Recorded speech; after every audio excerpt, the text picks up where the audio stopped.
right at it.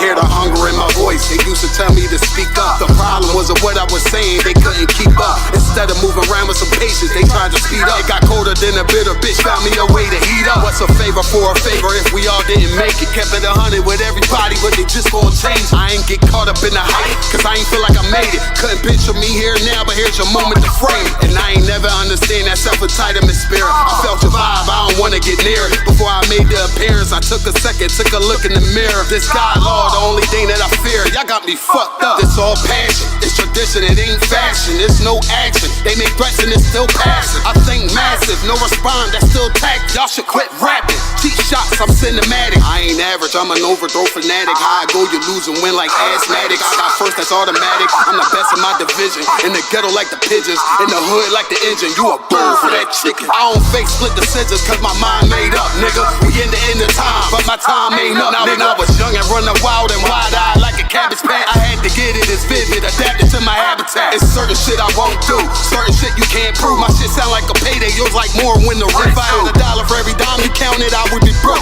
Watch it be close, got a better chance boxing the ghost. And they know I'm raw, and they know the squad, and I'm feeling lost, still in charge. I don't make it follow, I follow the law. Standing tall like they hear on Mars. I just got a call from my bro, he behind the wall, he told me let it off. Niggas lying for some cat, I got a different line in me. Everybody intimidated, I got that God in me. You can focus on them dimes, I'd rather keep my nine with me. Help me get this off the ground, just know you won't fly with me now. Nigga, I try to make the news. I ain't playing by the rules. I've been trying to play it cool, but that ain't gon' be the building. Y'all out here looking like fool.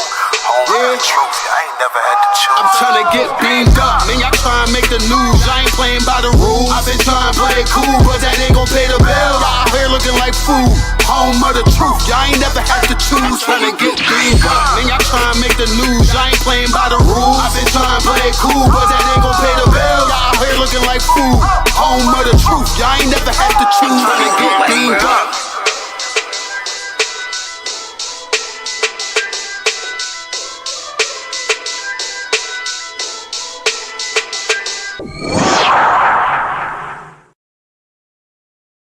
Shalom, Israel.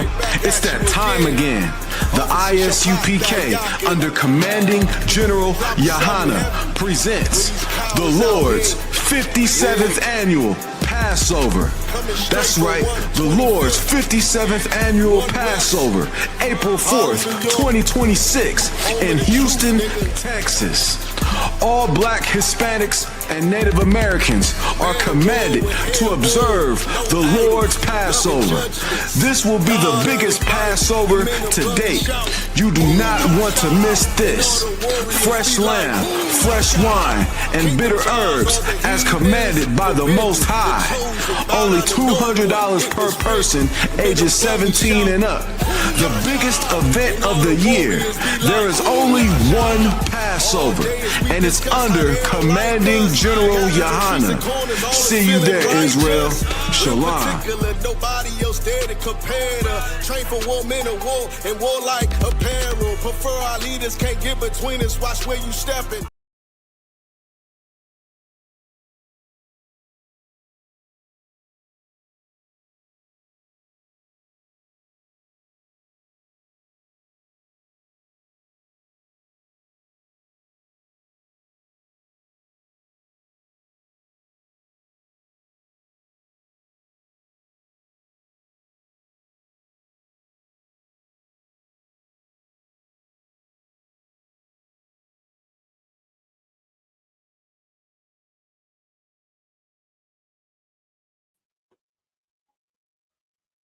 All right. Shalom, Israel. Yahweh Ba'ashim Yahushai Barakatham to all the brothers.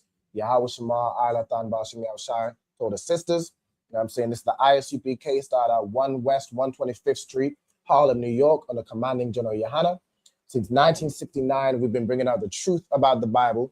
The so-called Blacks, Latinos, and Native Americans, you know what I'm saying, are the descendants of the children of Israel that you read about in the Bible, the chosen people of God. All right. So, all right, today is the Feast of Dedication. This is a feast that the children of Israel observe, you know what I'm saying, to commemorate what happened with our brothers, you know what I'm saying, Mattathias and our mighty brothers in the Maccabees.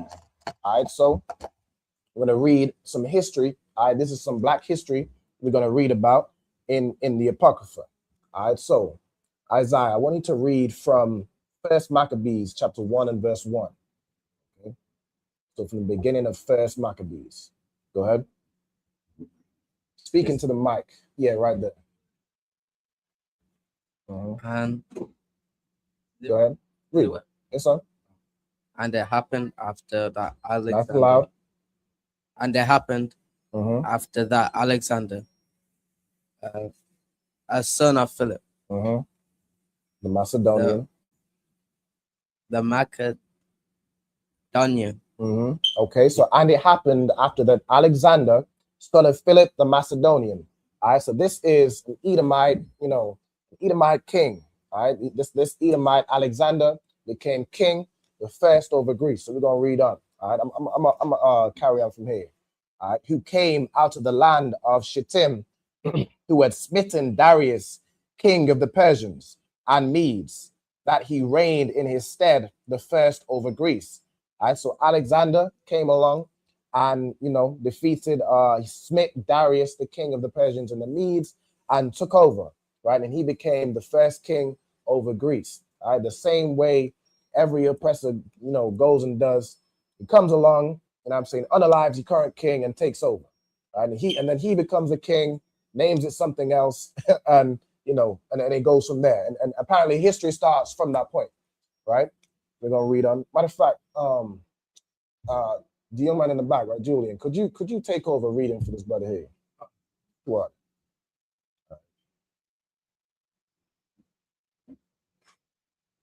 We in First Maccabees 1 and verse 2.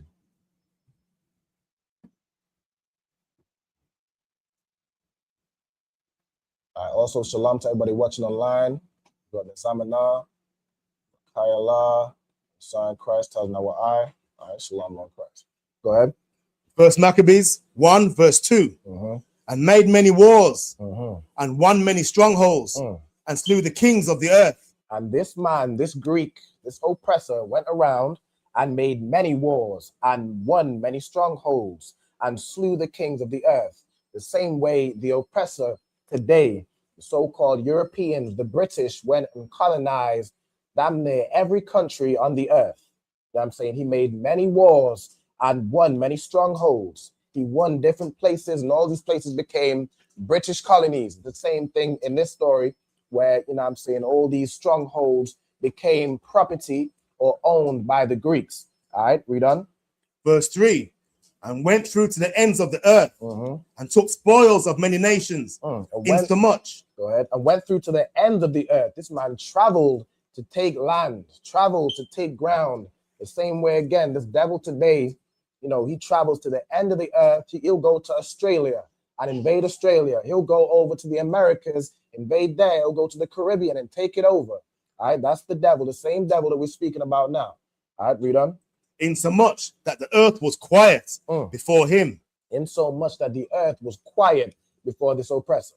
All right, the earth was quiet before this devil that will, today this devil will just drop a bomb on your country. All right, silence you real quick.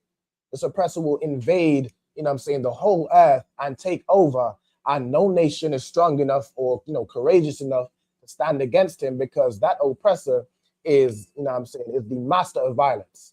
When it comes to violence, that devil is, he is outstanding. I can't lie. When it comes to violence and just unaliving masses of people, when it comes to committing genocide and just taking land for yourself, that devil is unmatched. All right, read on. Whereupon he was exalted and his heart was lifted up. Whereupon he was exalted. The earth was quiet in fear of this Alexander, and he was exalted. His heart was lifted up. He became boasty the same way you look at President Trump today.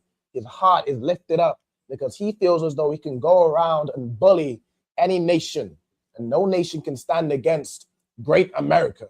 You know what I'm saying? It's the same thing with Alexander the Macedonian. All right, go ahead. And he gathered a mighty strong host and ruled over countries and nations and kings who became tributaries unto him. And all these nations and kings that used to have, countries of their own and be rulers of their own place, now you're all playing tributary to the white man. You're all playing tributary to Alexander, right? Even today, you look at today, this oppressor put sanctions on every country. You have to pay, you know, if you want to operate as a nation, you have to pay him some money. You know what I'm saying? You became tributary to Alexander, right? Tributary to the oppressor. All right, read on. Verse 5. And after these things he fell sick and perceived that he would die. We'd have to bring the camera back. You could probably tilt it up a little bit, if you could. That's to so I read that part again. And after these he fell sick and perceived that he would die. And after these things, so after he went around and conquered the entire earth and made all nations subject unto him and pay him tax and become tributaries to make his kingdom richer and fatter, after those things, you know, while he's on the top of the earth, while he thinks he's, you know, say again, sir. Okay. While he thinks, you know, he's the greatest thing on the earth and the mightiest thing on the earth, he fell sick. You know what I'm saying? That's all it takes. All it takes is one flu, and you think you're on top of the world. You think you're untouchable, but the Most High will hit you with a flu or something and take you out. All right, hold on. Let me situate these candles real quick. Hold on. Let's see. All right, carry on. Verse 6. Wherefore he called his servants, such as were honorable, and he had been brought up with him from his youth. So he called his servants, you know, those servants that he trusted, that were honorable, that have been with him from his youth. Go ahead. And parted his kingdom among them. And he divided his kingdom. So that great kingdom which he went around and, you know, invaded every country, and they all became damn near part of Greece and tributaries to Greece. He split that kingdom amongst his, you know, trusted and honorable servants. Go ahead. While he was yet alive. While he was yet alive. All right, so while he was alive, he chose who would precede him. Okay, go ahead. So Alexander reigned 12 years and then died. That devil reigned 12 years, being the devil, and then died and passed away. And his reign of terror was put to an end to be passed on to another devil to pick up the torch. Go ahead. And his servants bear rule, everyone in his place. And his servants bear rule, each one in his place at night. These candles do not want to stay aright. I imagine. Tell the candles, I imagine. That's lucky, yo. Go ahead. Verse 9. And after his death, they all put crowns upon themselves. And after his death, you know, as he instructed, they all put crowns upon themselves and they ruled in his stead. Ain't gonna be no bum of this candle left if it don't behave. The candle gonna be done. All right, shit. Go ahead. So did their sons after them many years. And their sons, you know, the sons of these servants that what's his name? Alexander chose. The sons of these servants ran whenever they died, from passed on from generation to generation. The same way today, you know, you'll have, you know, this prime minister and that prime minister and this president and that president. It's passed down, but it's the same old devil, and nothing is going to change. You think that, you know, having Keir Starmer in rulership is going to change something for black people. It's the same old devil that's in rulership, the same as Boris Johnson, the same as David Cameron. Nothing will change for black people. Whether you have, you know, Donald Trump or what was that other fool, that other old fool, Joe Biden. Whether it's Donald Trump or Joe Biden or Kamala Harris or whatever. Whatever heathen they want to put in rulership, nothing will change for black people. Read on. And evils were multiplied in the earth. And evils were multiplied in the earth, man. Evils will multiply when this oppressor rules. When the so-called white man rules this earth, evils multiply. I mean, just look at the earth today. Look at the evils that are multiplying. You know, the LGBT is spreading everywhere in this earth. Evils are multiplying, man. Evils are absolutely multiplying. People are stealing from one another. You know what I'm saying? All the things that even black people learned from the oppressor, from the things that he did to us. We now sell drugs to one another because this devil you know, he sells drugs. He had the mafia and the mobs, and you know, he had all types of organized crime. And then we learned from him because he's in rulership. He is the power. And if you want to get some power, then what do? You operate like the person who's in power, right? So evils multiplied in the earth. Go ahead. Verse 10. And there came out of them a wicked root, Antiochus, surnamed Epiphanes. And out of these, you know, from generation passing it down, it says there came a wicked root, even wickeder than Alexander himself. There came out an even wickeder man, and his name was Antiochus. All right, go ahead. Son of Antiochus the king, who had been a hostage at Rome. So Antiochus Epiphanes, son of Antiochus the king. So he had the same name of his father. All right, he'd been hostage at Rome. Go ahead. And he reigned in the 130th and 7th year of the kingdom of the Greeks. So in the 137th year of the Greeks, of the kingdom of the Greeks, you know what I'm saying? This is when this King Antiochus reigned. Go ahead. In those days went out of Israel wicked men who persuaded many, saying, let us go and make a covenant with the heathen. And in those days, there came out of Israel, there came out of, you know, God's chosen people, there came out of blacks, Hispanics, and Native Americans, wicked men that did what? And make a covenant. Hold on, read that part again from the... And in those days went out of Israel wicked men who persuaded many, saying... Who persuaded many, right? They persuaded many. And what did they persuade many to do? Let us go and make a covenant with the heathen. They said, let us go and make a covenant with the heathen. These are wicked men who persuaded many of the children of Israel to make a covenant with the heathen, to make a covenant with wicked rulers. And that's the same, you know, that's the same as like who's trying to get you to side with the oppressor? Who was some, let me try to think of an example. I mean, you know, down there, every black politician, you got David Lammy and Diane Abbott. Like, you think, you know, they're black people and they're for us. But when you look at what it is they've done and what it is they've, you know, contributed to black people, they've really contributed nothing. They just want to join with the oppressor. They just want to join with the slave master and have, you know, some piece of the pie. Like, they want to get, you know, prime minister so they can be set up as a taskmaster over black people. But they want to join the oppressor. And they'll convince many to do so. You know, you need to join the system. You need to join the system and beat it from the inside out. That's the things that they'll tell you. Listen, joining the oppressor and being part of his parliament or whatever it is you want to do is not going to fix the condition of black people. It's not going to free black people from oppression. We done? And make a covenant with the heathen that's all round about us. And they said, let us make a covenant with the heathen. Let's make an agreement with these other nations that are round about us. We done? For since we departed from them, we have had much sorrow. But since we departed from them, we have had much sorrow. Since we were not, you know, joined up under these heathen nations like a lapdog, we've had much sorrow. You know what I'm saying? Like an example of when we were getting freed out of Egypt, you had Israelites moaning and complaining that they couldn't eat cucumber no more. I mean, pause. Why for that? You want to stay in Egypt so you can have a cucumber. You want to stay in Egypt so you can have melon and leek and different herbs and spices. You would rather stay in slavery so you can have your Old Bay seasoning. So you can have Ray and Nephew. You'd rather stay in slavery and oppression so you can have the delicacies that this oppressor enjoys. So you can have you'd stay in oppression so you can have a BMW.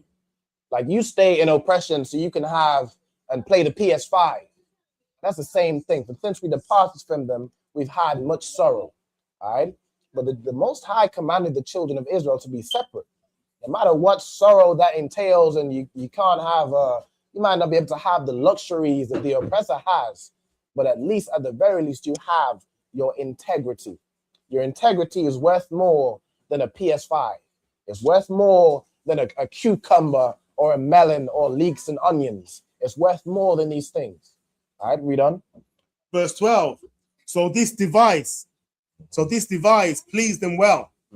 And this device pleased them well. This idea to make a covenant with the heathen, it pleased them well. They said, yeah, let's make a covenant with the heathen. Shalom, sister Lord in Christ. So that, maybe our lives will be a little bit easier while we're, in oppression, while we're under the Greeks. All right, read on. Verse 13.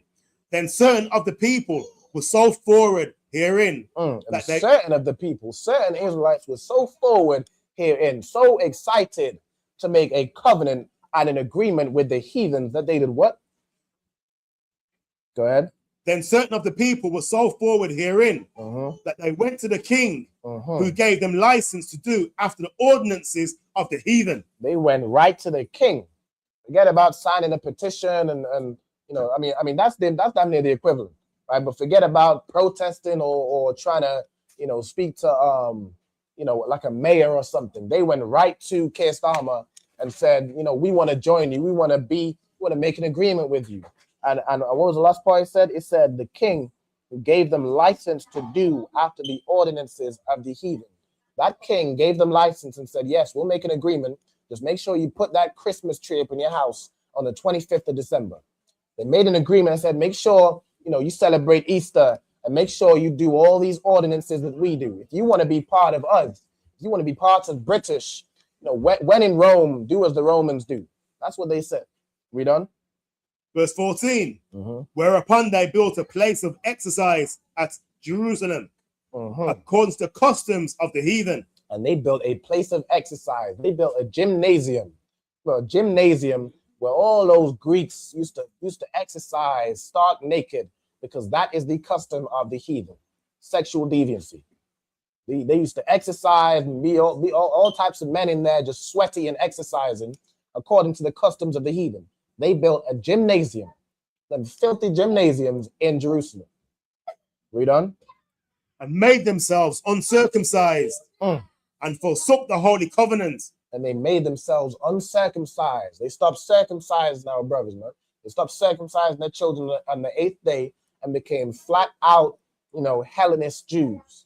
Jews that just kept the customs of the heathens. Read on. And forsook the holy covenant. And they forsook the holy covenant. They said, to hell with the law, statutes, and commandments. I want a Christmas turkey. I want a Christmas ham or whatever it is y'all eat at Christmas. I don't know. I'm not sure. Whatever. They want a Christmas cracker and to sing Christmas carols and to do all the traditions of the heathen. They want to go around with a mistletoe and be a predator. That's some predator-ish. You telling me if you put up a mistletoe, the person underneath it has to kiss you? I mean, good night.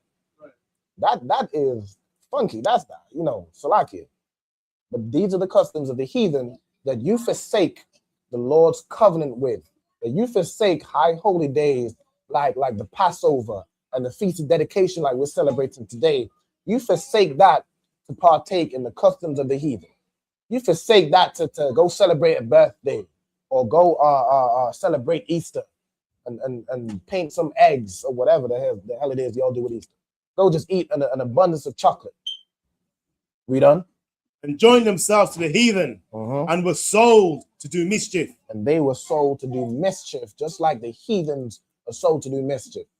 And then they turn around, and complain or say that black people are violent, or black people are rebels, or we don't, follow the rules. We're just following after what we learned from our slave master. That's what we're doing. We're sold to mischief because we have agreed alongside that Christian pastor that is of his father, the devil, to just partake in the customs of the heathen. All right, read on. Verse 16. Now when the kingdom was established before Antiochus, he thought to reign over Egypt, that he might have the dominion over the two realms. And this man, he had Greece and he had all those countries that Greece conquered, and he thought, hey man, I want Egypt too. I want Egypt too, and let's just make our kingdom bigger. Again, it's the same thing your oppressor does today. He goes around and colonizes every single country on the face of this earth. Read on. Wherefore he entered into Egypt with a great multitude, with chariots and elephants and horsemen, and a great navy. And a great navy. The great navy. This man had chariots and elephants and horsemen. This man had, this man had a great army that he went and invaded Egypt. In fact, how about it, do me a favor, right? Do me a favor, how about it? Tilt this camera or move the camera over this way a little bit. Move it this way. Keep going. Hold on, that's too much. That's too hard. All right, too hard. All right, so this man went into Egypt with horsemen and chariots and elephants and a great navy with ships and fleets and ships. Read on. Verse 18. And made war against Ptolemy, king of Egypt. And he made war against the current king of Egypt at that time. Go ahead. But Ptolemy was afraid of him and fled. And many were wounded to death. But that king was afraid, like every other king was afraid, and fled. And many Egyptians were wounded to death. Read on. Thus, they got the strong cities in the land of Egypt. And thus they took over Egypt. And Egypt became a part of Greece. Go ahead.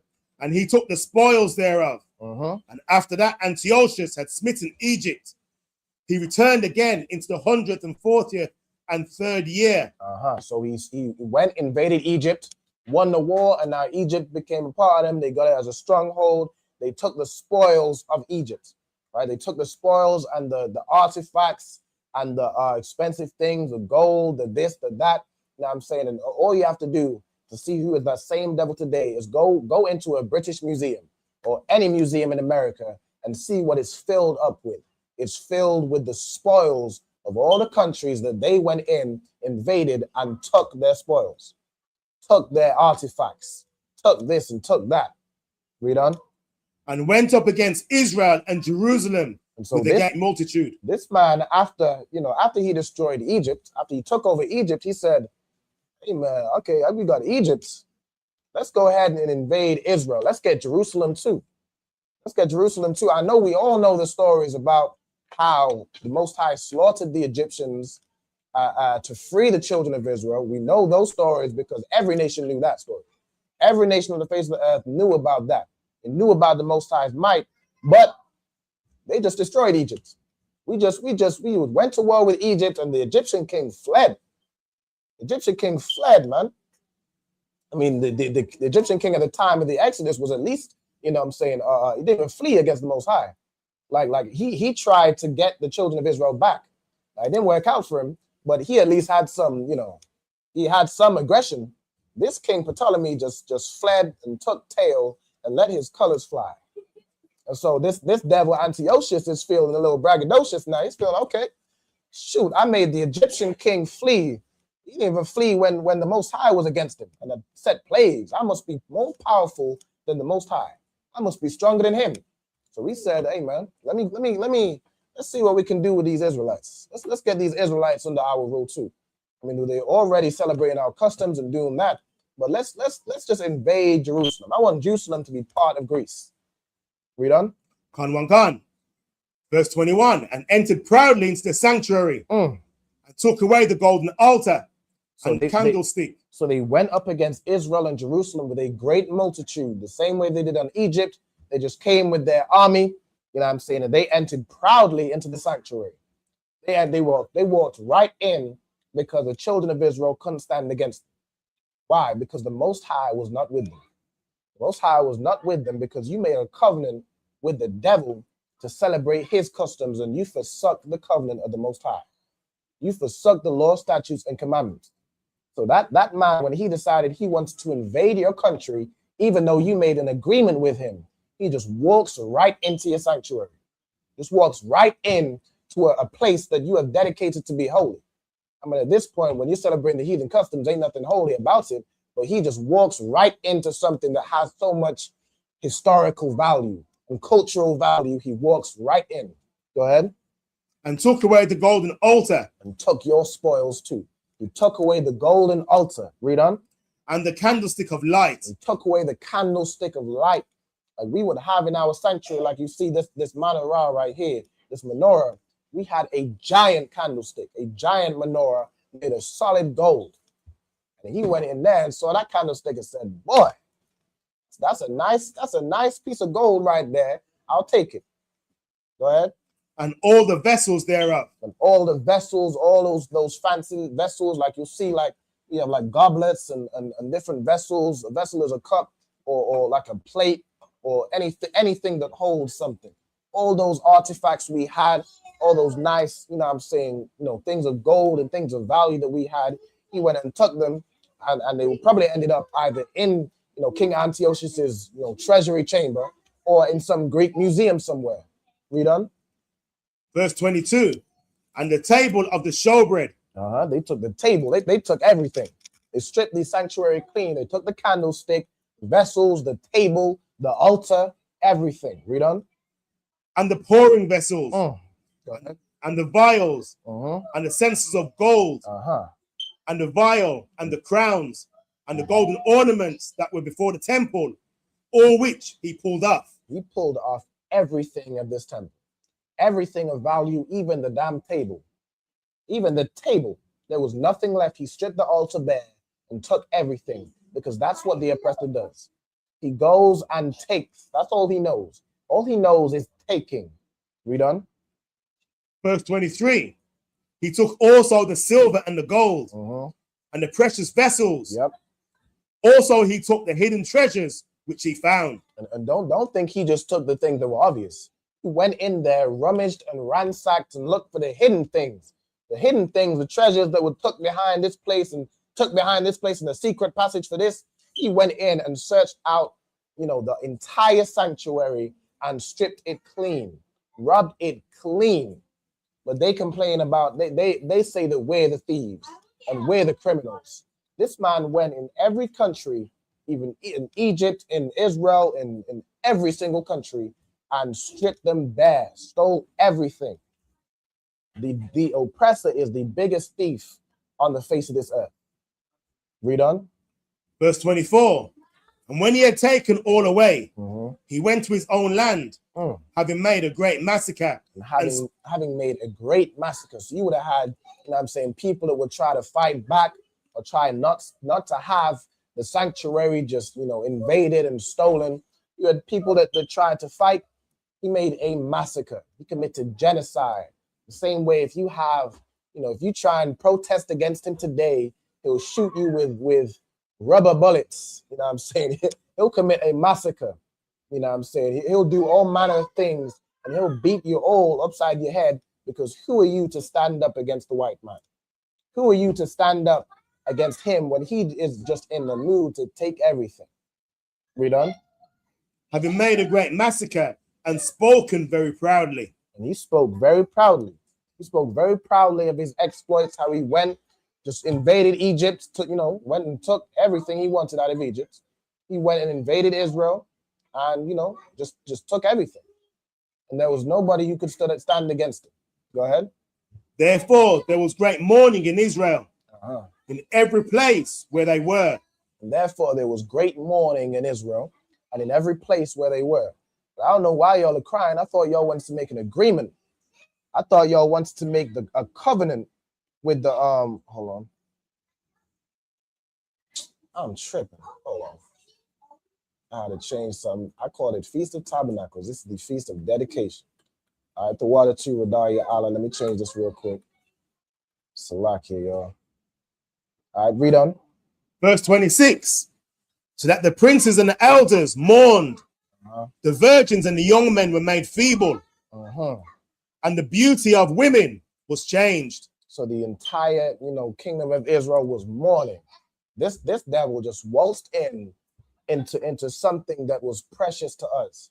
Even if we chose to go and celebrate the customs of the heathen, the sanctuary was something that belongs to the children of Israel.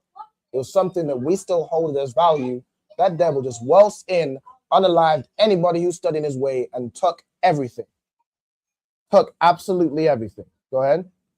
Every bridegroom took up lamentation, and she that stayed in the marriage chamber was in heaviness. She that sat in the marriage chamber was in heaviness. The whole nation of Israel was in mourning because of what this devil did. You know what I'm saying? The princes and the elders mourned. The young women, it says the virgins and the young men were made feeble. We were broken as a nation. This man could just walk in and take anything at any time he wanted to. The beauty of women would change, man. These women were so depressed that, you know what I'm saying, we know our sisters look good. You know, our sisters, the most beautiful sisters on the face of this earth. But because of what happened, their beauty was changed, man. They had no, you know, you can't smile and have a happy face and have a beautified face. You ain't worried about, you know what I'm saying, fixing your hair and making sure you look good, making sure your jewelry right, making sure your outfit good. This man just waltzed in and stripped his sanctuary bare. Even the beauty of our sisters was changed. Read on. The land also was moved for the inhabitants thereof. And it says the land was moved for the inhabitants thereof. Man, even the land mourned for the children of Israel that suffered that great thing. Like we wouldn't, you know, when something like that happens, you ain't even taking care of the land no more. All hope is lost at that point. This oppressor who is ruling the whole earth can just walk in, kill anybody who stands in his way and take everything. What hope is there? What hope is there? Read on. And all the house of Jacob was covered with confusion. All the house of Jacob, the house of Israel, was covered with confusion, man. We're confused and wondering why this happened to us. Read on. Verse 29. And after 2 years fully expired, the king sent his chief collector of tribute unto the cities of Judah, who came unto Jerusalem with a great multitude. And just like all those other nations and kings and kingdoms that became tributaries to Greek, Israel became a tributary to King Antiochus. And when he came to collect his tribute, to collect his tax money, he came with a great multitude. Go ahead. And spake peaceable words unto them. But all was deceit. And he came for his money, speaking peaceable words, like, you know what I'm saying, you know, how y'all doing? You know what I'm saying? Well, you know, the time of tax has come. You know, we've just come to collect. We speak peaceable words, but all was deceit. Everything was a lie. Like this devil will come to you nice and speak. You know, we just want to make sure, you know what I'm saying, we can make sure y'all have good community centers, and, you know, we'll collect your tax money, but it's so we can fix the roads, and so we can build schools, and so we can do this and do that. But everything was a damn lie. Go ahead. For when they had given him credence, he fell suddenly upon the city. And when they let him in, okay, you're here to collect the tax, whatever, we're tributaries, we were conquered. We'll give you your tax money, come in. You know what I'm saying? We got it right here. When he was let in, he fell on the city and smote it very sore. He just went in to unalive people. Like this man, not only is it enough to have us be a tributary to him, that's not enough for this devil. This devil just waltzed in under the pretense of collecting tribute, collecting taxes, just waltzed in and started just massacring people. Just started taking the lives of brothers and sisters, just walking in the street, going about their day. Go ahead. And smote it very sore. Go ahead. And destroyed much people of Israel. And he unalived many people of Israel, man. Go ahead. And when he had taken the spoils of the city, he set it on fire. And when he had went in there, unalived, whoever he went to unalive, ransacked the city, he took the spoils, he then set it on fire, which is another you know, calling card of the oppressor. Like he will go in, you know what I'm saying, unalive everybody in the city, steal what he wants to steal, and then burn the city down. There are many, you know, black cities all over the world, you know, in Americas, in the Caribbean, wherever it is that we build something great that have now been reduced to ash and rubble because this devil just wanted to go in, unalive, you know, go on a killing spree and unalive whoever he wants to unalive and burn the city down. It's like you was gonna say something to that one. Pass the mic back. Pass the mic back. Tulsa, Oklahoma. Yeah, Black Wall Street. Yeah, Black Wall Street. You got Lake Lanier. There is a black city that is underneath a lake right now. It's underneath a lake. They'll either ban it with fire, bomb it, or drown the whole city. Right. Good night.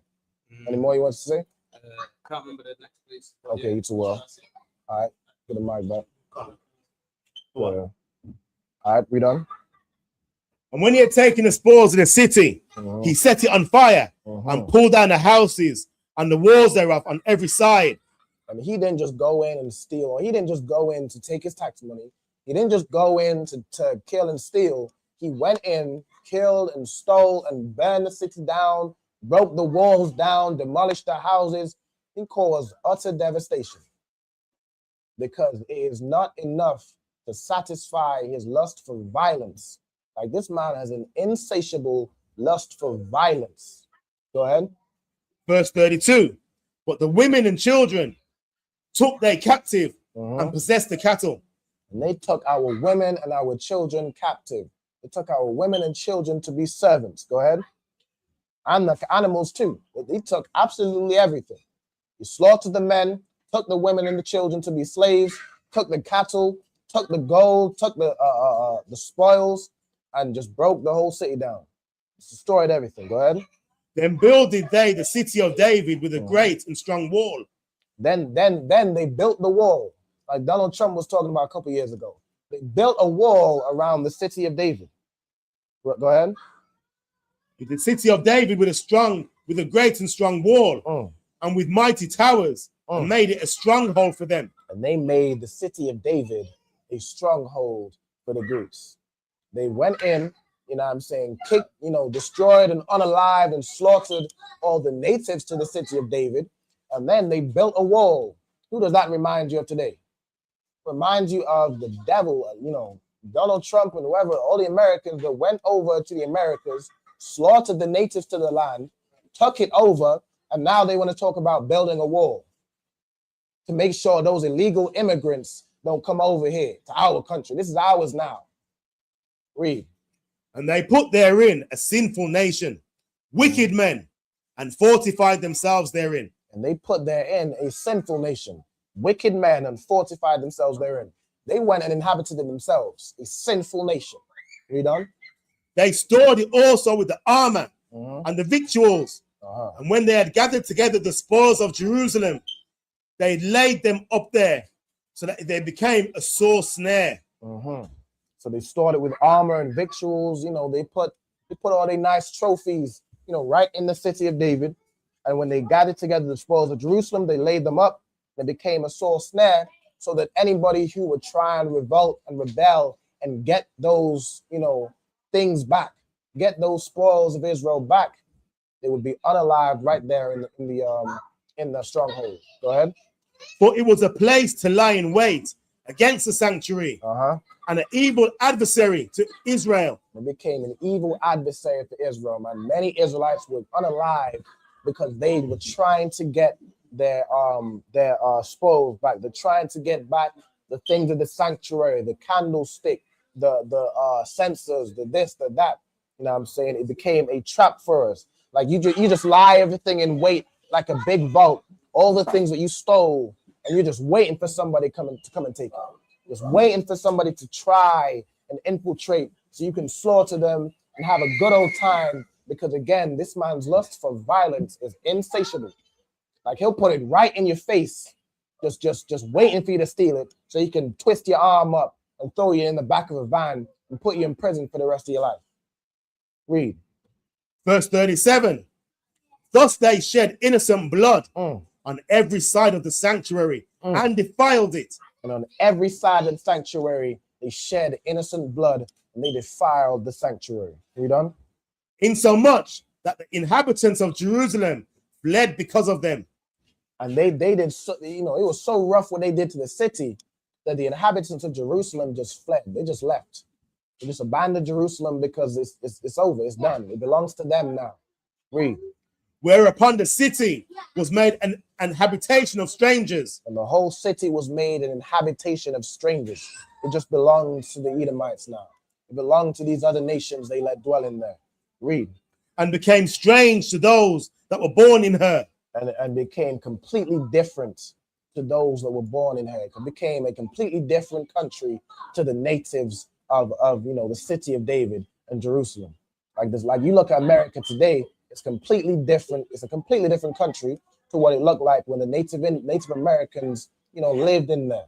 You look at everything, you look at Australia or South Africa and all these places, the oppressor goes and just takes the country. It looks completely different. It's unrecognizable to those that were born in that land. Read on. And her own children left her. Uh-huh. Verse 39. Her sanctuary was laid waste like a wilderness. Her feasts were turned into mourning. Go ahead. Her Sabbaths into reproach. Her honor into contempt. The sanctuary was laid waste like a wilderness. It looked like you know, some old destroyed castle that you stumble upon that just in the woods or in the wilderness. It looked like rubble. Like it looked like there wasn't even a building there to begin with.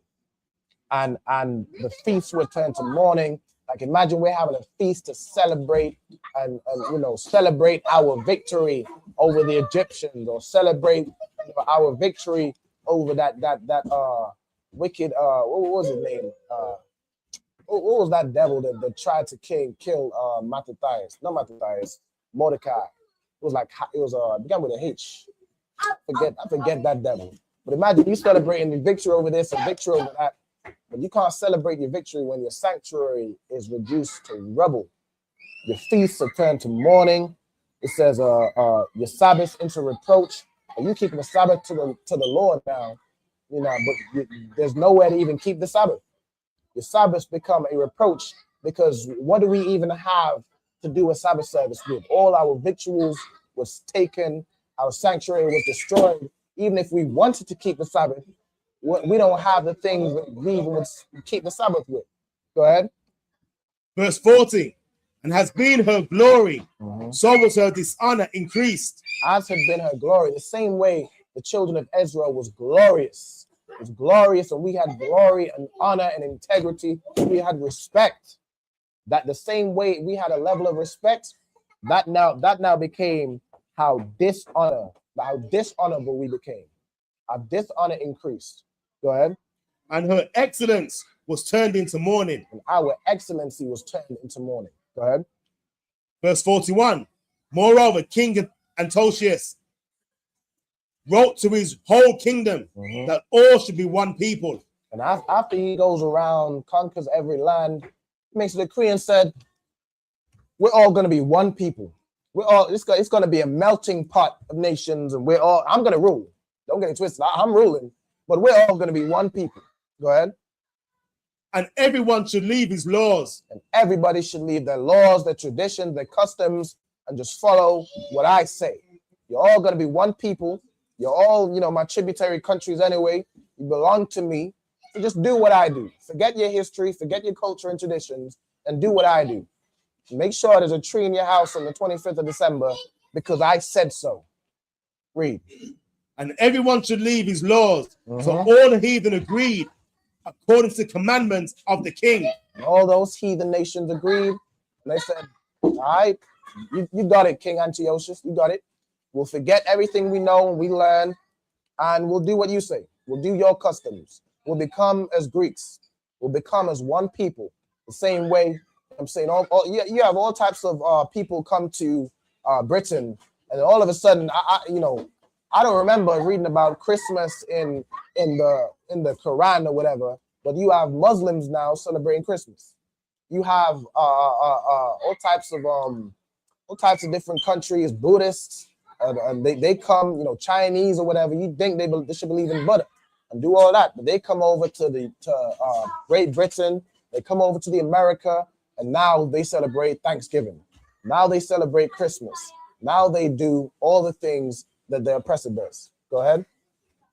Yea, many also of the Israelites consented to his religion. Many of the Israelites also consented to his religion, consented to his way of doing things. Go ahead.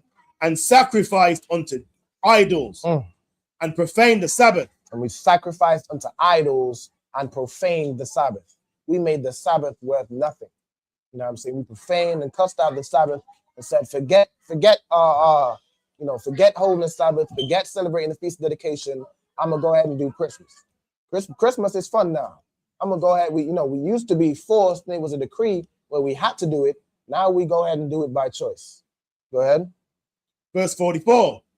For the king had sent letters by messengers unto Jerusalem and the cities of Judah that they should follow the strange laws of the land. Because the king said, you know what I'm saying, y'all all have to follow whatever I follow. Now we follow the strange laws of the land. Those laws were strange to us. Like it's strange that we can't call an LGBTQ member out his name. It's strange that we couldn't put him 6 feet under. Now we have to accept it. Now we have to who was it that said, I think it was Obama in America that said that everyone should have the child should have a gay best friend or a gay mentor. Now we have to accept all these things that they're pushing on us. We have to accept it and just become part of their kingdom. Go ahead. And forbid burnt offerings and sacrifice and drink offerings in the temple, and that they should profane the Sabbath and festival days. And they forbid burnt offerings, they forbid sacrifice. Not only do you have to keep his laws, you have to forget your own. They outlawed it for you to do a burnt offering. They outlawed it for you to keep the Sabbath. They profaned it for you to keep a high holy day. That's why today you look right in the face of your oppressor and say, I'm not celebrating Christmas. I'm celebrating the feast of dedication.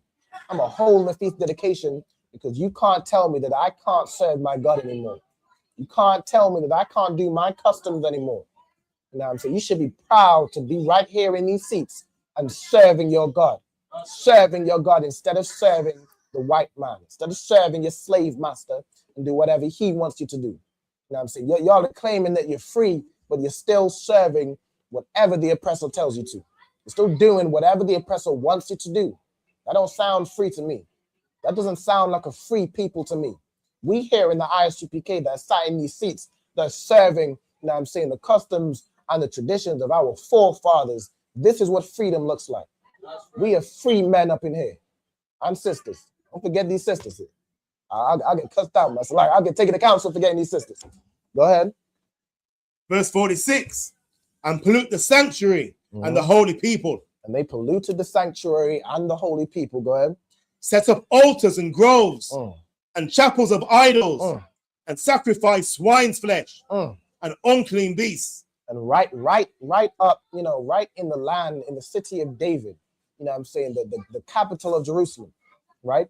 They set up altars for white Jesus. They set up altars for all them Greek gods. They set up an altar for, what's a Greek god? Zeus and Poseidon and all them Greek gods. They set up altars and groves and chapels unto idols. Go ahead. That they should also leave their children uncircumcised. And they also sacrifice swine's flesh and unclean beasts, all manner of unclean animals. All right. And that they commanded basically that the children of Israel would leave their children uncircumcised. So we was already down there doing this, those wicked men that made that covenant with the heathen and made themselves uncircumcised. But now everybody, they ain't nobody that can keep the law, statutes, and commandments of God. There ain't none of us that can stand up and be, and keep our own customs. They said that we ain't allowing nobody to have no integrity. Nobody is going to be circumcised. It's outlawed. It's against the law to be a Jew. All right, go ahead. And make their souls abominable with all manner of uncleanness, and profanation. And they made our souls abominable. They made it basically unlawful to be clean. They made an unlawful thing to serve God. Go ahead. Verse 49, to the end that they might forget the law and change all the ordinances. And whosoever would not do according to the commandment of the king, he said, he should die. And they did all these things to the end that we might forget the law. The same thing they do today. They gave you Christmas, and anytime you don't want to celebrate Christmas, well, why are you not celebrating Christmas? Why do you have to ask me why I'm not celebrating Christmas? If some Muslim came and said, well, I'm not celebrating Christmas, you don't understand it. You said, okay, well, they got their own customs, they got their, they got their thing going on. I got you. But a black man, if you say you're not celebrating Christmas, or not celebrating Valentine's Day, or not celebrating Easter and all that pagan holidays, you ain't celebrating Halloween, you looked at crazy. You looked at absolutely crazy because they did all these things to the end that you forget your law. You become just like them. You become just like them just pagan and evil and wicked. Go ahead. Verse 51. In the self same manner, wrote to his whole kingdom and appointed overseers over all the people, commanding the cities of Judah to sacrifice city by city. And they commanded the you know what I'm saying, the city of Judah to sacrifice unto these idols, man, city by city. They went through and made sure that every city committed idolatry, that every city, you know what I'm saying, committed a sin in the eyes, in the sight of their God. Go ahead. Then many of the people were gathered unto them, to wit, every one of them forsook the law, and so they committed evils in the land. And many people gathered to watch and see, and make sure that they doing this wickedness we making them do. Make sure they do it. Make sure they celebrate that Christmas with the good old Christmas joy. We're watching y'all. Make sure you have the biggest present underneath the Christmas tree. Make sure you go all out for these pagan holidays. We're watching you to make sure you do it. And then once they do it, they said what? They committed evils in the land. All right, we got y'all. Y'all are trapped. Y'all are done.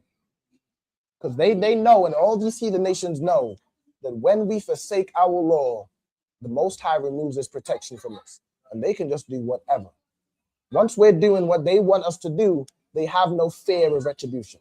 They have no fear of what happened to the king of Egypt. They have no fear of these things because the Most High isn't with us when we lose our integrity and do what the heathens tell us to do, and serve what the heathens serve. And we learn the ways of the heathen. Go ahead. And drove the Israelites into secret places, even wheresoever they could flee from secure. And those few Israelites that had some integrity and were trying to escape, all the things they're trying to push on us, trying to push these pagan holidays, trying to push LGBT, trying to push this, trying to push drugs, literally pumping drugs into our neighborhoods and push all these things.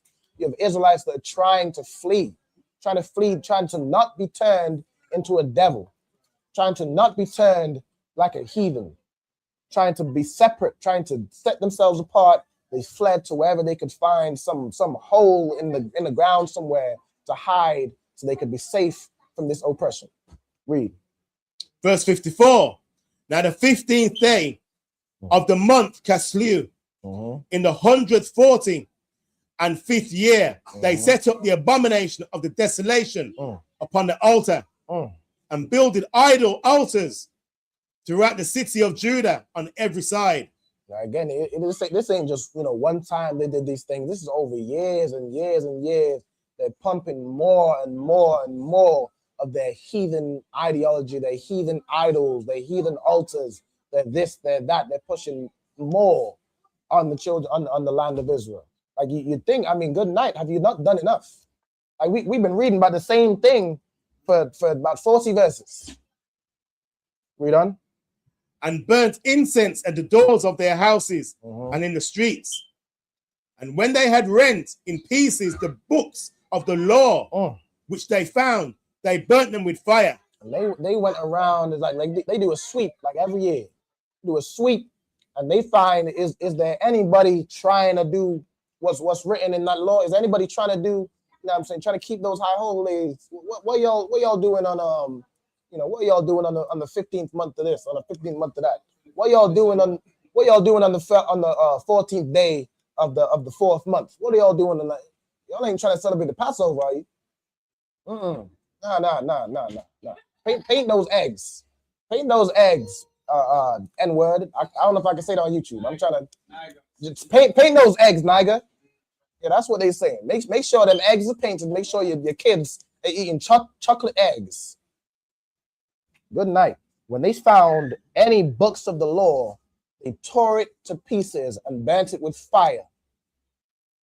When we had the scrolls and our records and our history of what we're supposed to do, and they found it, they burnt it with fire and ripped it to shreds, man. The same thing they tried to do with our Bible. But you cannot get rid of the word of the Lord. You have a question in the back? Swap reader? Okay, let me get the next reader. Let me pass it to Banyamya. Pass it back to Banyamya. Can you pass him this the Apocrypha right here too?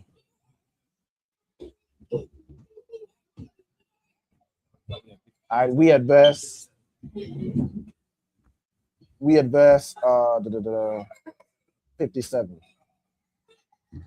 All right, go ahead. Canada one can. And whosoever was found with the book of the testament, or if any committed to the law, the king's commandment was that they should put him to death. So they went, and if they found any books of the law, they ripped it apart and burnt it with fire. And if they found anybody with that book, he was unalived.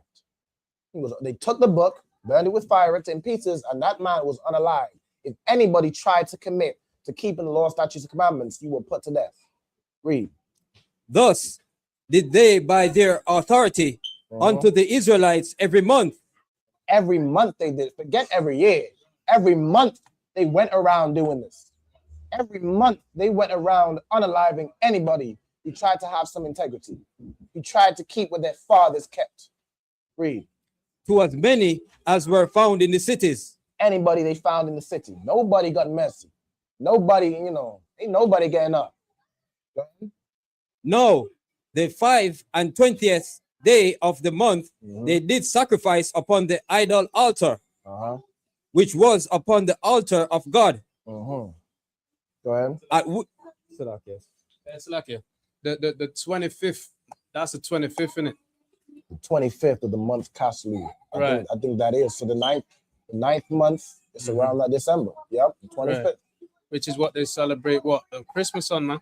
25th of December. Yep. You see what I'm saying? Yeah, that's the heathen. Verse 60. At which time, according to the commandment, they put to death certain women that had cursed their children to be circumcised. Night. You are not getting away from this devil. If you cause your child to be circumcised, I mean they're going around just like a pervert. They go around inspecting babies' rods. They go around inspecting babies' rods, and if your child was circumcised, you're getting put to death. So is the child. Go ahead. And they hanged the infants about their necks. And the infant that was circumcised, that did nothing, was hanged about his neck. Now remember that when you go to sacrifice to that idol and put up your Christmas tree in your home. Right. This man raided your country and your city every month. And if you tried to do anything that served your God, he would put you to death. He hanged your infants. He hanged your babies by their neck. Remember that. Go ahead. And rifled their houses. Go ahead. And slew them that had circumcised them. And just ransacked their houses and slew anybody, slew the people that, slew the mothers, anybody, they found out who did the circumcision and slew them too. Right. Read. Howbeit, many in Israel were fully resolved and confirmed in themselves not to eat any unclean thing. Howbeit, many in Israel, they seeing all this wickedness y'all doing to us. They're seeing this wickedness and said, whatever y'all trying to push on us, we are not going to eat any unclean thing. Go ahead. Verse 63. Wherefore the rather to die. Wherefore what? They rather to die. These men said, I'm not doing this no more. I ain't doing this no more. I'm not even when our people try and made a covenant with you, it's not enough. You have to ransack our city every month and hang babies by their neck and burn buildings down and ransack countries and unalive women. You have to do all these wicked things to us. We saw that this man was the devil the Bible speaks of. And they said it's better to die. We'd rather die than put some unclean thing in our mouth. We'd rather die than eat some Christmas turkey or some Christmas ham. We'd rather die. These men had some integrity. Listen, it is better to be put to death than to celebrate Christmas. That's right. That's what we should understand as the nation of Israel. That's what we should understand as Blacks, Latinos, and Native Americans. It is better to be put to death. It's better to die than to go put some Christmas tree up in your house and do what it is your oppressor wants you to do. Read. That they might not be defiled with meats. and that they might not profane the holy covenant. Go ahead. So then they died. And those men died. Those men died. They died in honor. They died with integrity. Right. It is better to die. You're going to come back. Don't worry. It's better to die with integrity than it is to live as a sellout. Read. And there was very great wrath upon Israel. Not that one time when we tried to have some integrity, when we tried to stand for our God, we tried to stand for our laws, they smote us. And there was great wrath in Israel. There was great wrath. Now people are saying, nah, we ain't having this no more. Those men, all they tried to do was serve what their forefathers served, and you slayed them. There's great wrath in Israel. Go ahead. Chapter 2. First Maccabees chapter 2 verse 1. In those days arose Mattathias, the son of John. And in those days rose a great man, rose a mighty man named Mattathias, the son of John. Go ahead. The son of Simeon. Son of Simeon. A priest of the sons of Jorib. This man was and Simon was a priest of the sons of Jorib. Go ahead. From Jerusalem, and dwelt in Modin. Go ahead. And he had 5 sons. Johanan, called Cadiz. Simon, called Thassi. Judas, who was called Maccabeus. Go ahead. Eleazar, called Avaran. And Jonathan, whose surname was Apos. Go ahead. And when he saw the blasphemies that were committed in Judah and Jerusalem, when he's looking at what's going on in Jerusalem every month, he's looking at this wickedness, he's looking at the rebellion. You know what I'm saying? Just like we had slave rebellions, you know what I'm saying, when we were in slavery, and that devil slew everybody. And then next people rise up. Few generations later, somebody else rises up. And look at what is happening to the children of Israel. Looks at our condition and can't take it anymore. Right. In this day and earth, you know what I'm saying, the Most High raised up commanding General Yohanan, who looked at, you know what I'm saying, and the head that came before him, who looked at the conditions of black people and said, we ain't doing this no more. That's right. We ain't doing this pagan-ish no more. We're not doing it. We're going back to the old way. We're seeking the old path. We're seeing all those times he tried to commit genocide against us. We're seeing all those times and all those traps y'all set in place for us, how you pump crack and drugs in our neighborhoods, how you did all these things, set up abortion clinics, all these things that are to unalive black people or to arrest them and put them in slavery. Read. He said, woe is me. And this man who saw all these blasphemies that were committed in Judah said, woe is me. So look at what's going on, man. Woe is me. Go ahead.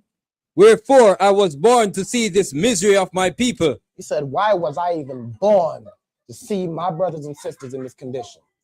Why was I even born if the life I was going to live was to see black people be subjected to this, to what's going on? Why was I even born, man? Go ahead. And of the holy city, and to dwell there.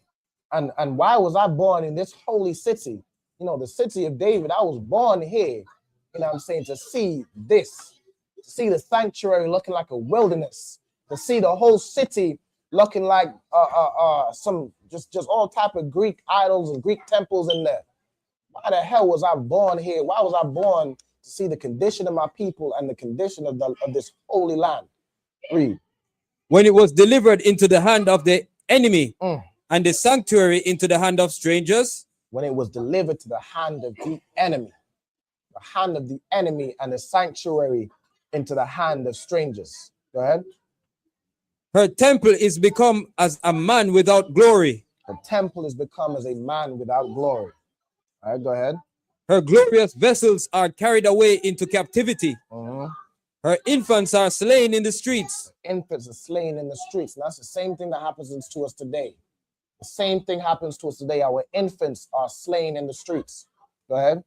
Her young men with the sword of the enemy. What nation has not had a part in her kingdom and gotten of her spoils? Right. Our young men were slain with the sword of the enemy. You know what I'm saying? The infants were slain in the streets. The same thing they say today. What do they say? Y'all didn't comply. That's why I put his knee, my knee on his neck until he was dying.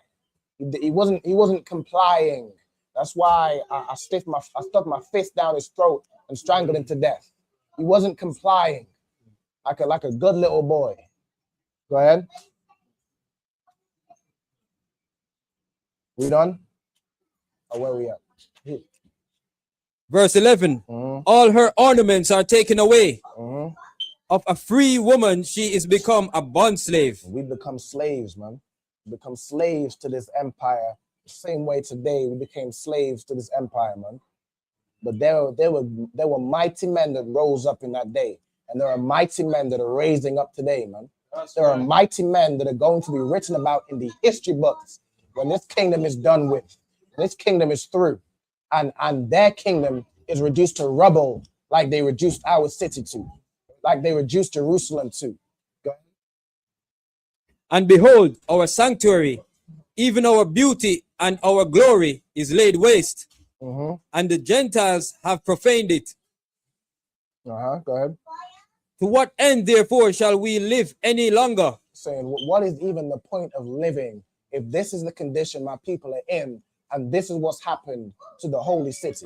Go ahead. Then Mattathias and his sons rent their clothes and put on sackcloth and mourned very sore. They were in mourning, man. They put on sackcloth and they mourned very sore. Go ahead. In the meanwhile, the king's officers, such as compelled the people to revolt, came into the city mourning to make them sacrifice. And some king's officers, some heathen officers that compelled the people to revolt, came into the city of Modin, came into the city that Mattathias was, to make them sacrifice to some filthy idols. Go ahead. And when many of Israel came unto them, Mattathias also and his sons came together. Like they always come with some army. So they came with an army. The children of Israel, they gathered together, they gathered together to see what was going on. And Mattathias and his sons also went to see what was going on. Go ahead. Then answered the king's officers and said to Mattathias on this wise, Thou art a ruler and an honorable and great man in the city. And they looked at Mattathias and saw that this man was well respected. This was a man that had some integrity. This was a man that was well respected among the children of Israel. And they said, go ahead, thou art a ruler and an honorable man and a great man. Go ahead. And strengthened with his sons and brethren. And you have many sons and many brethren. This man and this brother had some influence. Go ahead. Now therefore come thou first and fulfill the king's commandment. So therefore we want you to be the first one to sacrifice to this idol. We want you to be the first one to sell out. Go ahead. Like as all the heathen have done. Just like everybody else did. And they bowed down to us. Go ahead. Yea, and the men of Judah also. And the men of Judah too. The men of Judah, they did the same thing. We want you to be the first in Modin. And such as remained at Jerusalem. So shalt thou and thy house be in the number of the king's friend. Yeah, and if you do this, if you bow down and sacrifice this idol, you're gonna be one of the king's friends. Now I'm saying the king will be happy with you, and you'll get whatever benefits they want to claim comes with that. Whatever benefits, whatever riches, whatever glory, in the heathen's world, you'll be a king, you'll be a friend to the king. If you just bow down, disobey your God, and do what I tell you to. We done? And thou and thy children shall be honored with silver and gold and many rewards. And you'll have many rewards. Silver, gold, you and your children. If you do this, bow down to this idol, we'll give you a nice, healthy check. We'll give you some good money, some good benefits. Go ahead. Then Mattathias answered and spake with a loud voice. Though all the nations that are under the king's dominion obey him. So this brother, this strong and mighty brother answered. Not only answered the king, he spake with a loud voice so everybody could hear. So everybody could hear what a man with integrity sounds like. Read. And fall away everyone from the religion of their fathers. So he said, I know that all those heathen, did the sacrifice, and they fell away from what verse we at? Hold on, let me catch where you at. Verse 19, sir. The water. Though all the nations that are under the king's dominion obey him, and they fell, every one of them fell away from his, from the religion of their fathers, from what their fathers kept. Go ahead. And give consent to his commandments. And they give consent to now follow his commandments and follow his way. Though all those nations and even some Israelites did that. Go ahead. Yet will I and my sons and my brethren walk in the covenant of our fathers. He said this with a loud voice. Let's say this with a loud voice. What did he say? Yet I and my sons and my brethren walk in the covenant of our fathers. He says, yet will I and my sons and my brethren will walk in the covenant of our fathers. Right. He said, as for me and mine, we will serve the Lord. My house will serve the Lord. If that comes with death, then so be it. But my children, me and my children and my brethren, those that follow me, we in the ISUPK, no matter what y'all try and come against us with, we are going to keep the covenant of our fathers. That's right. Go ahead. God forbid that we should forsake the law and the ordinances. He said, God forbid that we're gonna forsake, the law and the ordinances in these high holy days and go put some funky Christmas tree upon our house. God forbid we do that wickedness. Go ahead. We will not hearken to the king's words. We ain't listening to the king. F the king. F Keir Starmer. F Donald Trump. That's right. And all your ICE agents and all your police force. F you. Go ahead. To go from our religion either on the right hand or the left. We ain't gonna move for what the Most High told us to do, either to the right side or to the left. We ain't gonna move a bit. We're not budging on these law, statutes, and commandments. Go ahead. No, when he had left speaking these words, there came one of the Jews in the sight of all to sacrifice on the altar, which was at Modin. So after he stopped speaking, he was done. He dropped the mic and started walking away. He said, F you, F the king. We're going to keep what our fathers kept. And started walking away. While he's walking away, he's done speaking. There came what? Go ahead. There came one of the Jews in the sight of all to sacrifice on the altar, which was at Modin, according to the king's commandment. There came a sellout that went to go and after what Mattathias had just said, trying to bring inspire some integrity into his people, inspire some integrity that we would rather die than serve you. We'd rather die than forsake our God. Some absolute sellout went and sacrificed in the sight of everybody. In the sight of everybody. Imagine you have some inspirational speech telling you, we ain't going to bow down to you. We ain't going to bow down. We're not going to serve your God. We'd rather die. And someone comes right behind you and just negates everything you just said. Everything you just said went out the window because some sellout Jew is going to do it. Some sellout is going to do it because he wants to be one of the king's friends. And he don't want to die. He's scared for his pathetic little life. He's scared.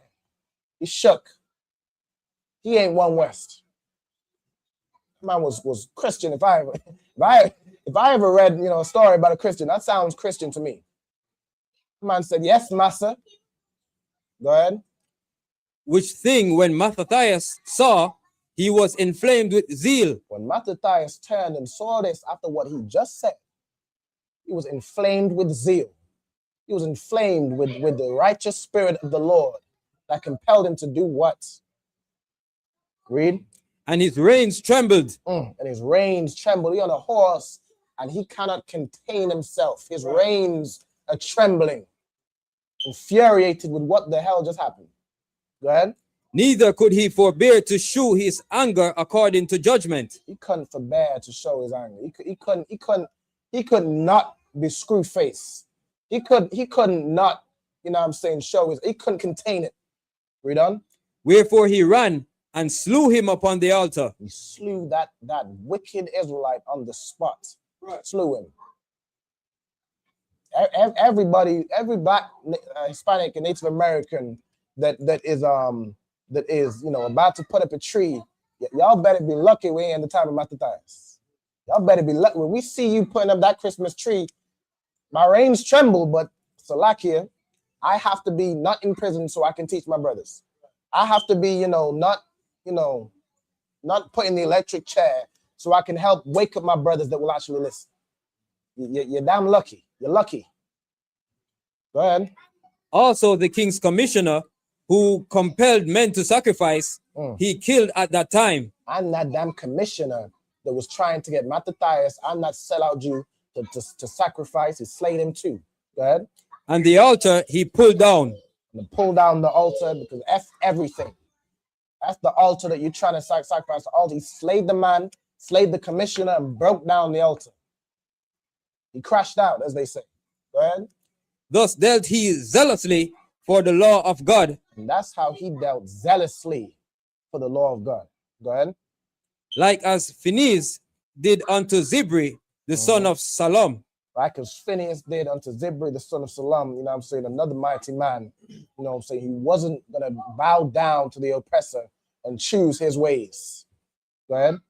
And Matthias cried throughout the city with a loud voice, saying, whosoever is zealous of the law and maintaineth the covenant, let him follow me.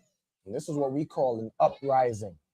A man yelled in the streets and said, yo, whoever is going to stand for the Lord, whoever is not going to bow down and wants to have some integrity, follow me.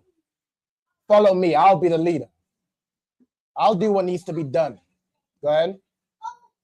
So he and his sons fled into the mountains and left all that ever they had in the city. So they went into the mountains and they left everything they had in the city. They left their homes, they left their cattle, they left, the comfortability of their today you can't even get a man to get up, from his flat screen TV while the football game is on. This man left his home, left everything he had, and went to the mountains because he was not about to bow down to some fake idol. He wasn't going to do it. He knows they're going to be coming after us. So F it. We're going to leave everything. We're going to go into the wilderness. We're going to keep the laws. Even if we have to keep it when we're homeless. Even if we have to build a tent, build a booth, build a tabernacle. We're going to keep it there. Go ahead. It ain't a comfortable life being a man of integrity. It's not comfortable. You're not gonna have all the comforts that some sellouts enjoy. You're not gonna have all the riches and the silver and the gold that some sellouts enjoy and partake in. It's gonna be rough. But you have integrity. When history is written, you will be on the right side.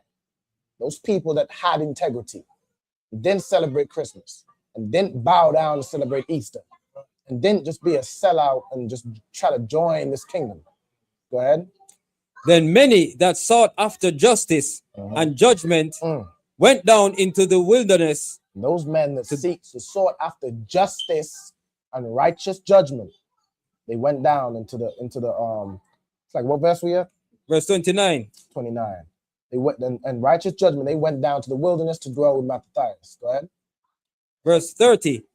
Both they and their children and their wives and their cattle, because afflictions increased sore upon them. The afflictions increased. You kill somebody who's trying to be a sellout.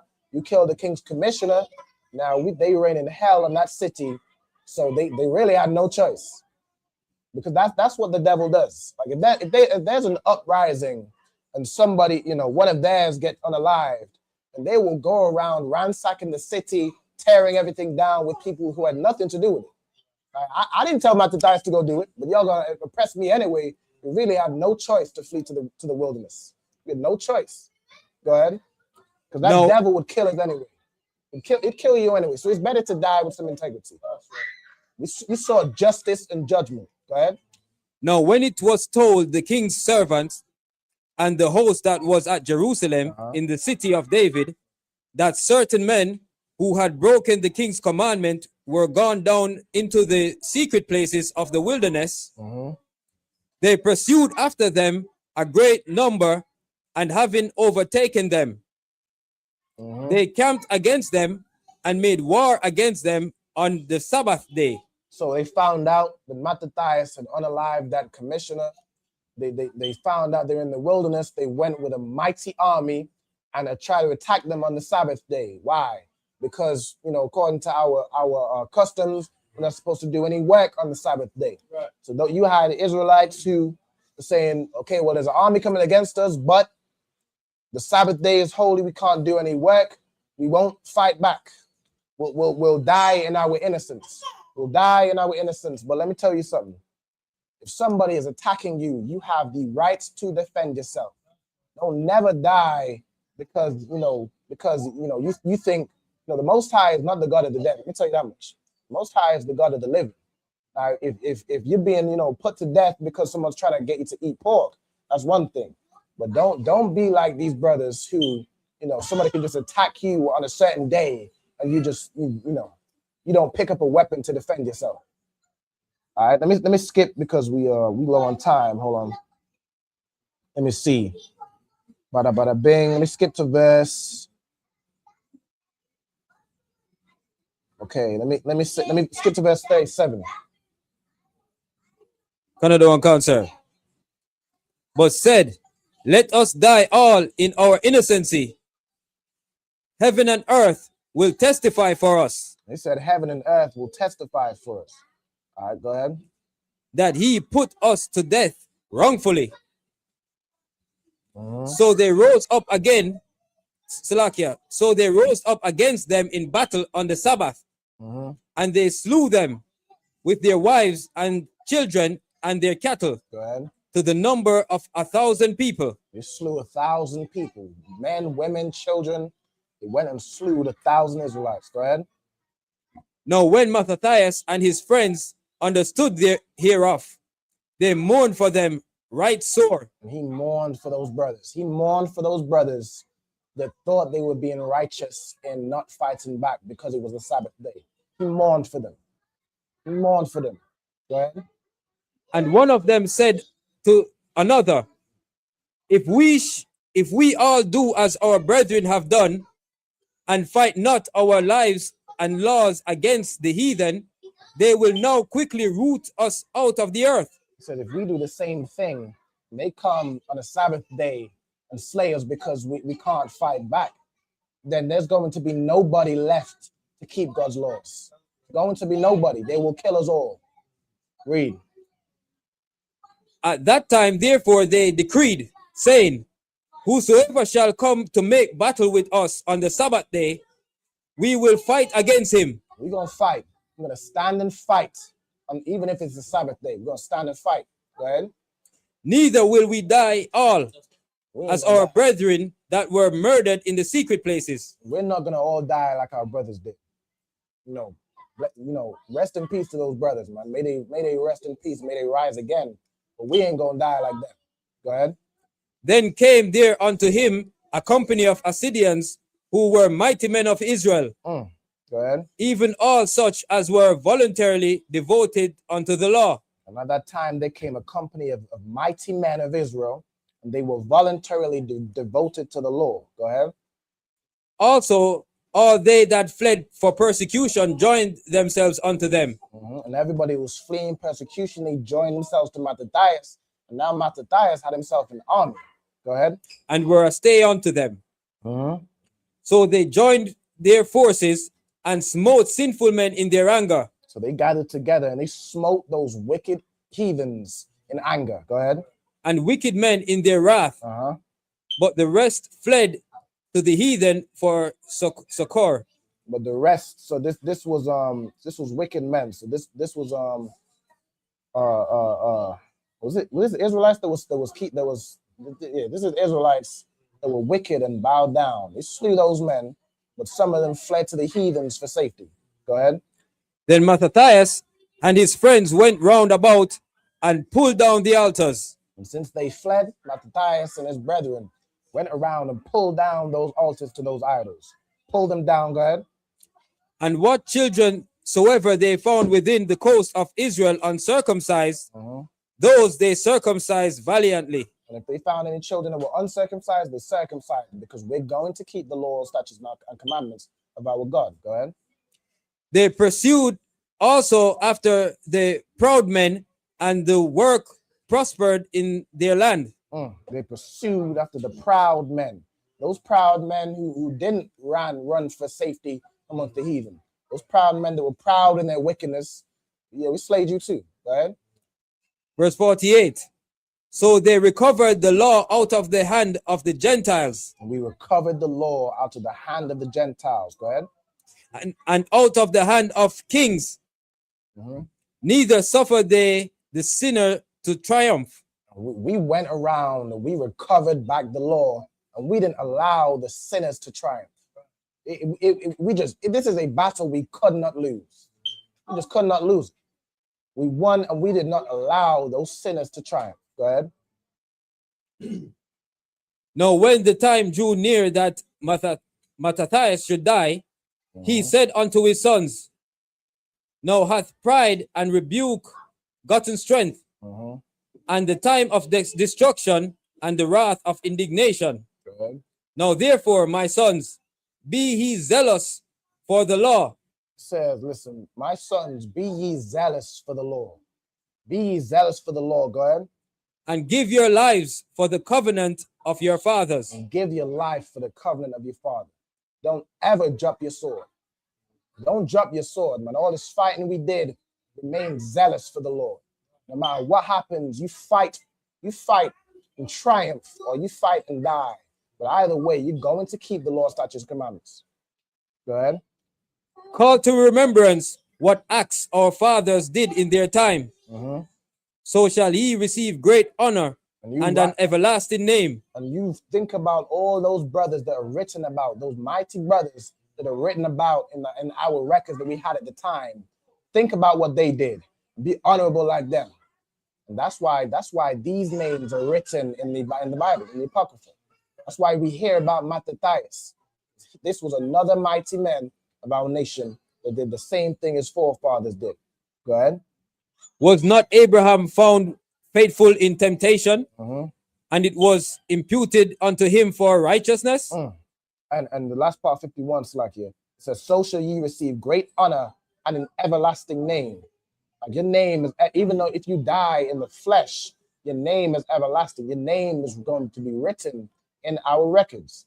Mattathias' name is everlasting. Jeremiah and Ezekiel and these prophets, their name is everlasting. That's right. Read on. Gonna do one count, sir.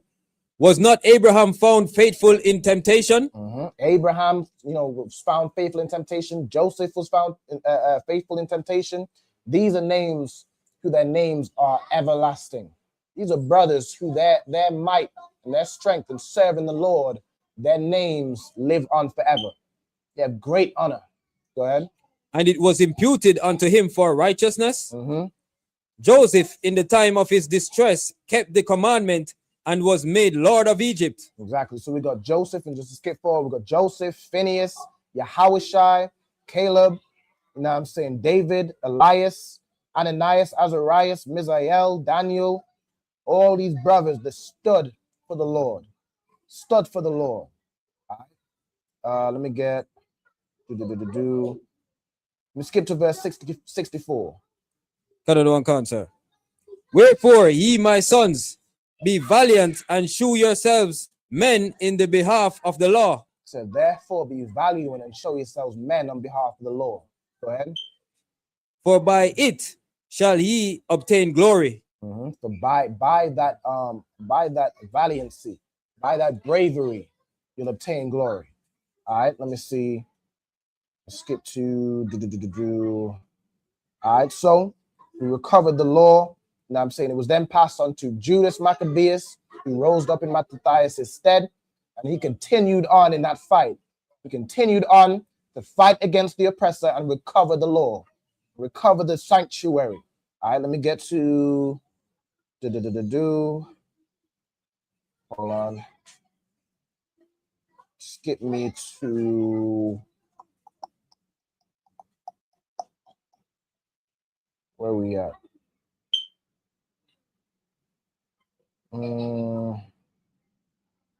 want to skip right to where we recovered the sanctuary. We recovered the candlestick. so on and so forth. There was a whole war with Judas Maccabeus. You know what I'm saying? It's a long fight. Go ahead. Where we at? Okay. All right, so we had a fight with the host of Lysias. Skipping to chapter 4 and verse 36. Canada one cancer. Then said Judas and his brethren, behold, our enemies are discomfited. So we fought against them, and our enemies were afraid. They started to turn tail. Go ahead.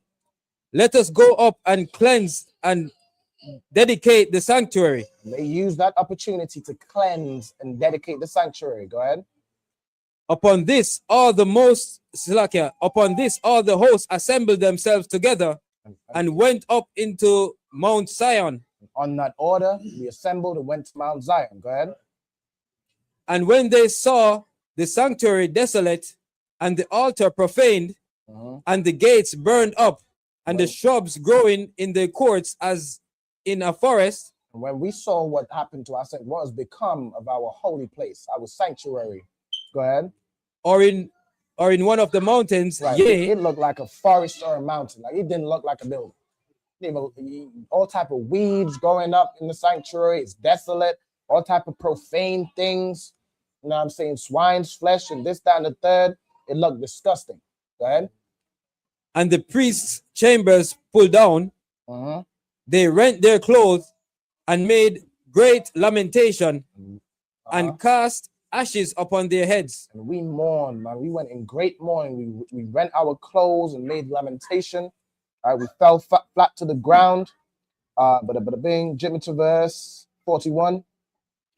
Then Judas appointed certain men to fight against those that were in the fortress. And anybody who was in that fortress, again, they made a fortress to that had all the riches, the trap brothers that tried to get their victuals back. They slew those men that were in the fortress. There's certain many appointed to fight and unalive those men. Go ahead. Until he had cleansed the sanctuary. Until there was no heathens left in our sanctuary. Right. Until it was cleansed of heathens. It was cleansed of Greeks. Go ahead.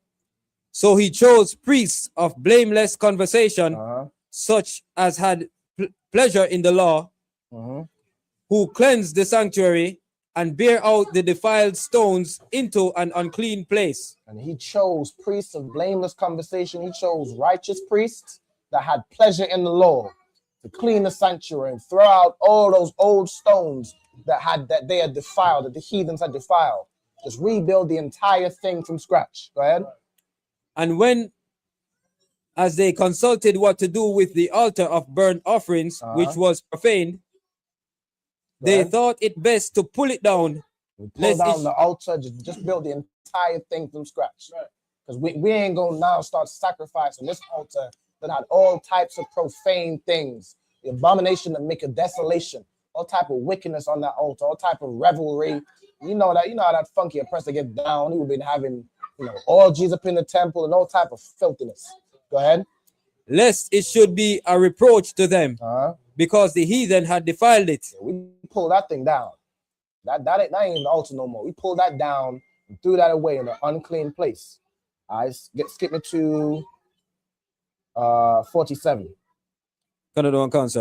Then they took whole stones according to the law and built a new altar according to the former. We built a new altar that looked exactly like the former, but it was fresh, it was new, it was rededicated. Go ahead. And made up the sanctuary and the things that were within the temple and hallowed the courts. We made it holy again. Go ahead.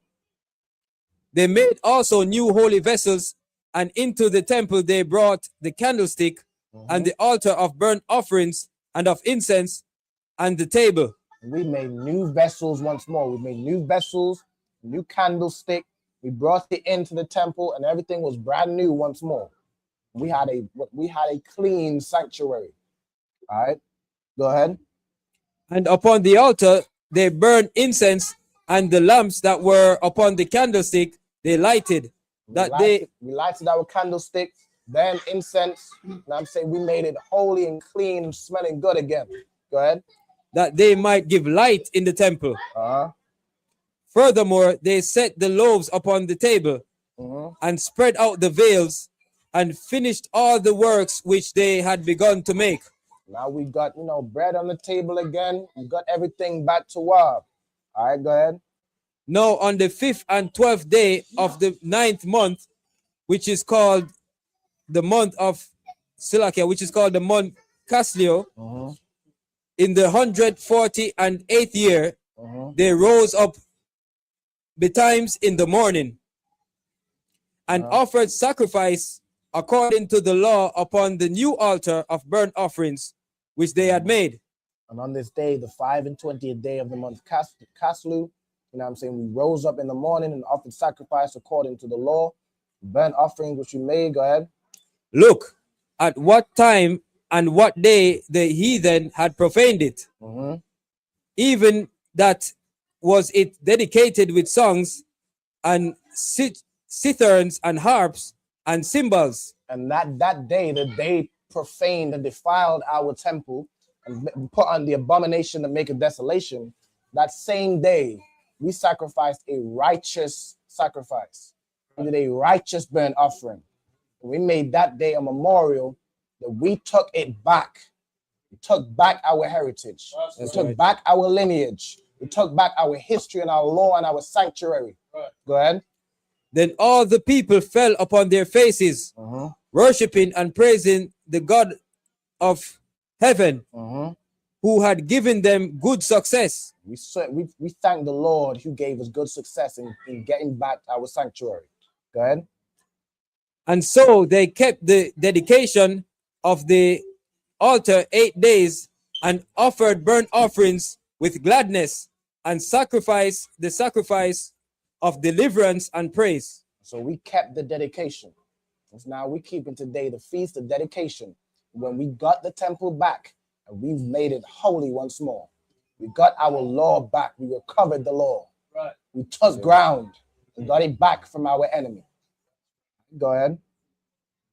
They decked also the forefront of the temple with crowns of gold and with shields. The temple again with crowns of gold and with shields and with God. And the gates and the chambers they renewed. And we renewed our gates and our chambers and decorated everything, made it look glorious once more. Go ahead. And hung doors upon them. Thus was there very great gladness among the people, for that the reproach of the heathen was put away. Where there was previously mourning, this now became a day of great gladness. Great gladness. Go ahead. Moreover, Judas and his brethren with the whole congregation of Israel ordained that the days of dedication of the altar should be kept in their season from year to year by the space of 8 days. And Judas and his brethren ordained that we will keep this feast year by year. Every year we keep this feast on the 25th day of the month Caslu. We keep this feast, the 9th month. All right, the 9th new moon on the 25th day, which is today, tonight. All right, we keep this feast and we dedicate the temple. It's a 8-day feast. Go ahead. From the 5 and 20th day of the month Casleo, with myrrh and gladness. And we keep this day with myrrh and with gladness, and that is what we're about to do tonight. We're going to eat, we're going to party, and we're going to keep this day with myrrh and with gladness. That's right. All right, and with that, that is the class. All right, let me pass it over to Priest and Officer to that one. If you could close out. Do you have the announcements? I'm on the announcements. Hold on. Just the announcements. This are they in here? Hold on. If it's not in there, I can get it up on my phone. All right, so we keep this day with myrrh and with gladness. I pray y'all understand. I'm about to get down. You have it? All right. Okay. All right, Miss Uncross. Yeah. We had Hey, Redariana, could you put the mic on the brother? I mean the camera. Just turn the camera to. And we are the Israelites. We are the ISUPK. Started out at 125th Street, Harlem, New York. Rule for a brother and a sister. When a brother and a sister come into the school, they are off limits for 6 months. They are to be saluted only. They are here to shed themselves of the world. If they need transportation,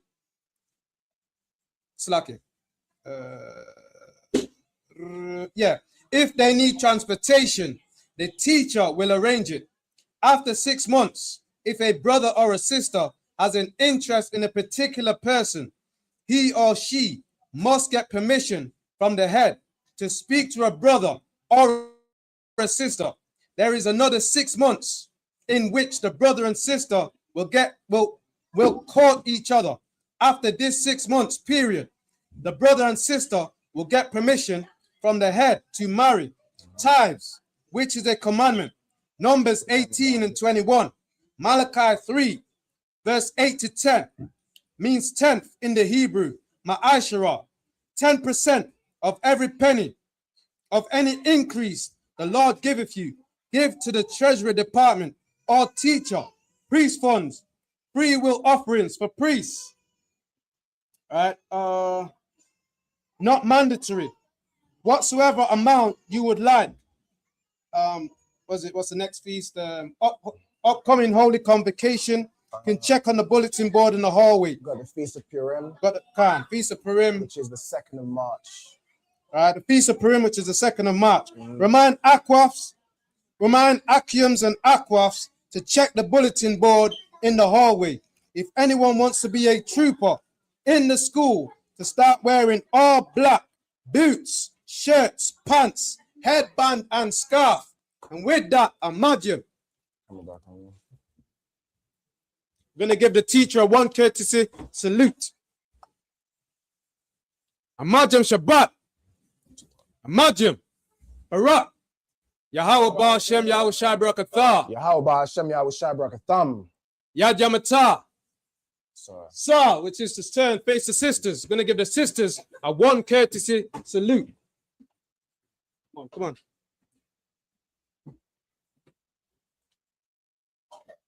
You come and choose. Men of Israel, imagine. Imagine Shabbat. Imagine. Barak. Yahweh, Shema Allah, Ta'ba, Hashem, Yahweh Shai. Come this way. Yad Yamatah. Class dismissed. Put the camera back.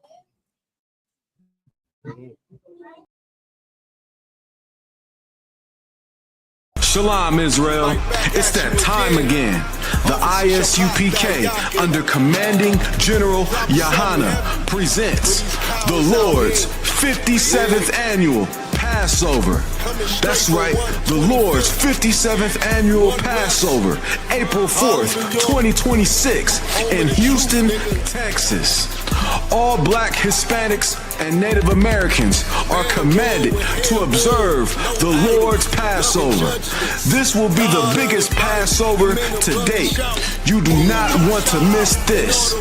Fresh lamb, fresh wine, and bitter herbs as commanded by the Most High. Only $200 per person, ages 17 and up. The biggest event of the year. There is only one Passover, and it's under commanding General Yahana. See you there, Israel. Shalom. Nobody else there to compare to. Train for war, men of war, and war like apparel. Prefer our leaders, can't get between us. Watch where you stepping.